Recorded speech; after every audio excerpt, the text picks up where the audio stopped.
kembali lagi di pembacaan kita hari ini di dalam buku Encounter Series 1 Christ the Way.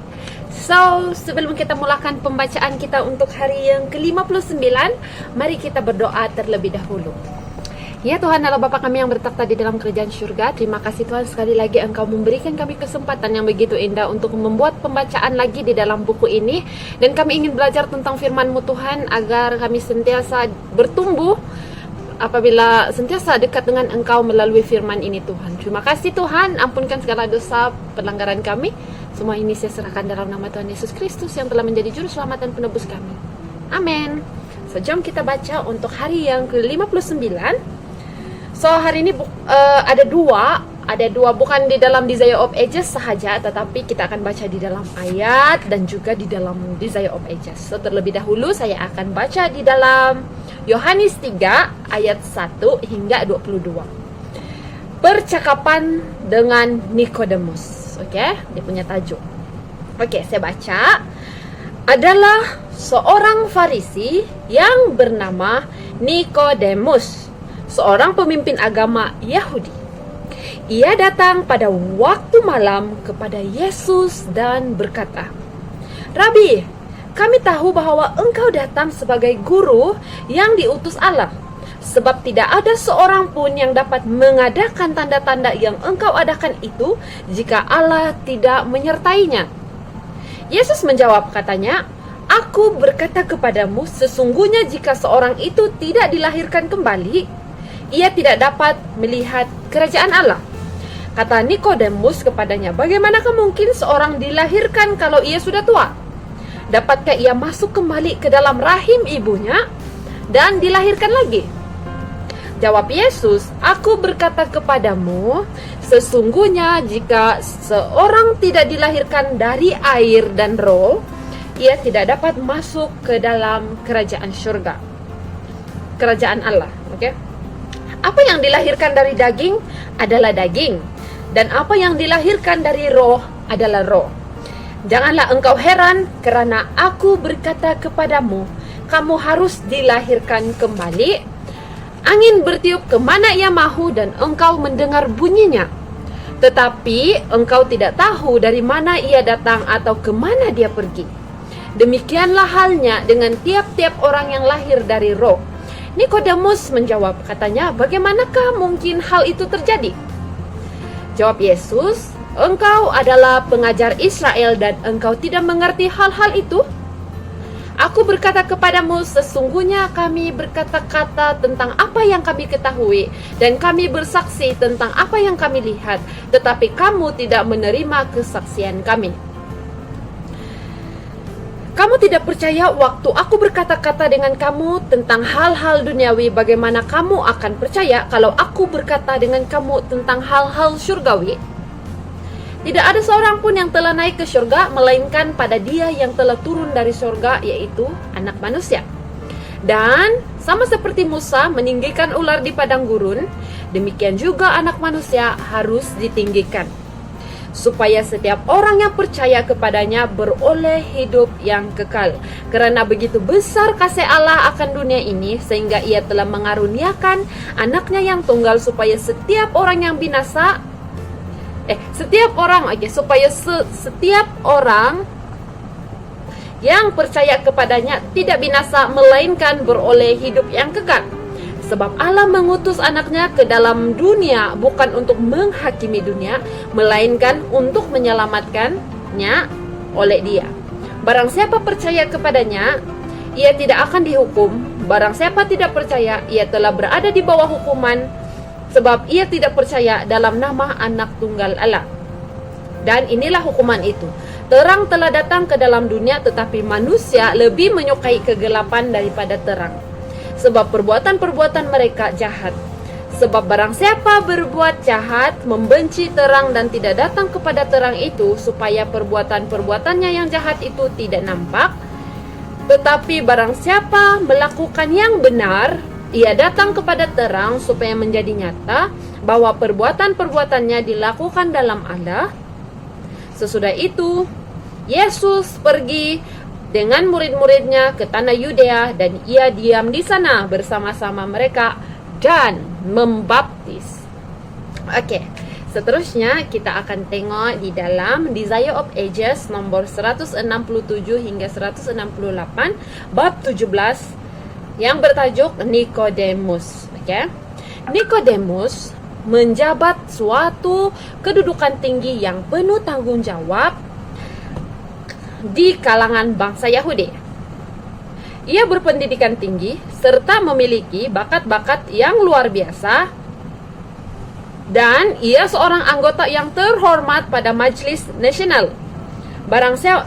Bersama orang-orang lain, hatinya telah digerakkan oleh pengajaran Yesus. Walaupun kaya, terpelajar, dan terhormat, selama ini ia selalu tertarik secara ajaib oleh orang Nazaret yang rendah hati itu. Segala pelajaran yang keluar dari bibir juru selamat itu telah meninggalkan kesan yang tidak mudah dilupakan, dan ia ingin belajar lebih jauh tentang segala kebenaran yang indah ini. Penggunaan kekuasaan oleh Kristus dalam membersihkan bait itu telah membangkitkan kebencian di pihak imam-imam dan penghulu-penghulu. Mereka takut akan kuasa orang asing ini. Keberanian serupa itu pada seorang penduduk Galilea yang tidak terkenal itu tidak boleh dibiarkan begitu sahaja. Mereka bertekad hendak mengakhiri pekerjaannya itu, akan tetapi tidak semuanya menyetujui maksud ini. Ada juga orang yang takut melawan pribadi yang nyata benar digerakkan oleh Roh Allah. Mereka terkenang akan bagaimana nabi-nabi dahulu telah dibunuh karena mengecam dosa-dosa para pemimpin bangsa Israel. Mereka mengetahui bahwa perhambaan bangsa Yahudi kepada bangsa kafir adalah kerana kedegilan mereka dalam menolak teguran yang berasal dari Allah. Mereka takut kalau dalam mengadakan komplot untuk membunuh Yesus, imam-imam dan penghulu-penghulu sedang mengikuti jejak nenek moyang mereka dan akan mendatangkan malapetaka kepada bangsa itu. Nikodemus ikut merasakan segala perasaan ini dalam majlis Sanhedrin ketika tindakan yang akan diambil terhadap Yesus dipertimbangkan. Nikodemus menasihatkan agar berhati-hati bertindak dengan menahan diri. Ia menandaskan bahwa Yesus sungguh-sungguh diberi kuasa dari Allah, akan berbahayalah menolak segala amarannya. Imam-imam tidak berani mengabaikan nasihat itu, dan pada waktu itu mereka tidak mengambil tindakan tegas terhadap juru selamat. Sejak mendengar Yesus, Nikodemus telah menyelidiki dengan penuh kerinduan segala nubuatan yang berhubungan dengan Mesias, dan semakin ia menyelidiki, semakin kuat pula lah keyakinannya bahwa inilah dia yang akan datang itu. Dengan banyak lagi orang lain di kalangan orang Israel, ia telah merasa susah sekali oleh penajisan bait suci itu. Ia turut menyaksikan peristiwa ketika Yesus mengusir orang-orang yang berjual beli itu keluar. Ia melihat pernyataan kuasa ilahi yang ajaib itu. Ia melihat juru selamat menerima orang miskin serta menyembuhkan orang sakit. Ia melihat pandangan kegirangan serta mendengar puji-pujian mereka, dan ia tidak dapat meragukan bahwa Yesus dari Nazaret itu adalah yang diutus Allah. Ia ingin sekali mengadakan wawancara dengan Yesus, tetapi takut menemui dia secara terang-terangan. Akan terlalu hina bagi seorang penghulu bangsa Yahudi untuk mengakui dirinya menaruh simpati terhadap seorang guru yang hingga kini belum begitu terkenal. Dan sekiranya kunjungannya itu diketahui oleh Sanhedrin, akan mendapatkan ejekan dan celaan. Ia memutuskan untuk mengadakan suatu wawancara rahasia dengan alasan bahwa jikalau ia pergi secara terang-terangan, maka orang lain mungkin akan mengikuti teladan yang diberikannya itu. Setelah bertanya-tanya dan mengetahui dengan jelas di mana tempat istirahat juru selamat di Bukit Zaitun, ia menunggu hingga seluruh penghuni kota sudah tidur nyenyak, lalu kemudian pergilah ia mencari dia. Di hadirat Kristus, Nikodemus merasa agak malu dan segan, dan ia berusaha menyembunyikan perasaan itu dengan sikap tenang dan agung. "Rabi," katanya, "kami tahu bahwa engkau datang sebagai guru yang diutus Allah. Sebab tidak ada seorang pun yang dapat mengadakan tanda-tanda yang engkau adakan itu jika Allah tidak menyertainya. Oleh berbicara tentang berkat-berkat luar biasa yang ada pada Kristus sebagai seorang guru dan juga tentang kuasanya yang ajaib untuk mengadakan mujizat, ia mengharap dapat membuka jalan bagi wawancaranya dengan Yesus. Ucapannya itu dimaksudkan untuk mengungkapkan serta mengundang keyakinan, tetapi sebenarnya hal itu menyatakan adanya kurang percaya. Ia tidak mengakui Yesus sebagai Mesias, melainkan hanya seorang guru yang datang dari Allah. Gantinya mengakui pernyataan hormat ini, Yesus menatap si pembicara itu seolah-olah membaca sekalipun jiwanya. Dalam hikmatnya yang tidak terbatas, Yesus melihat di hadapannya seorang pencari kebenaran. Ia tahu tujuan kunjungan itu, maka dengan suatu keinginan hendak memperdalam keyakinan yang sudah ada dalam pikiran pendengarnya itu, ia langsung menyebutkan maksudnya sambil berkata dengan penuh wibawa tetapi juga lemah lembut, "Aku berkata kepadamu, sesungguhnya jika seorang tidak dilahirkan kembali, ia tidak dapat melihat kerajaan Allah." Yohanes 3 ayat 3.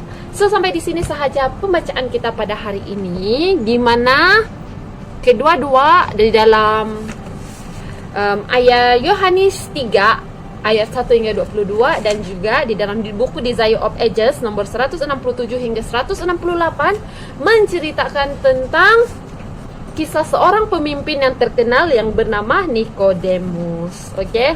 So, terima kasih karena sudah bersama dengan saya hari ini. Jangan lupa untuk terus bersama saya di setiap pembacaan-pembacaan saya akan datang. So, kita akhiri pembacaan kita hari ini dengan doa.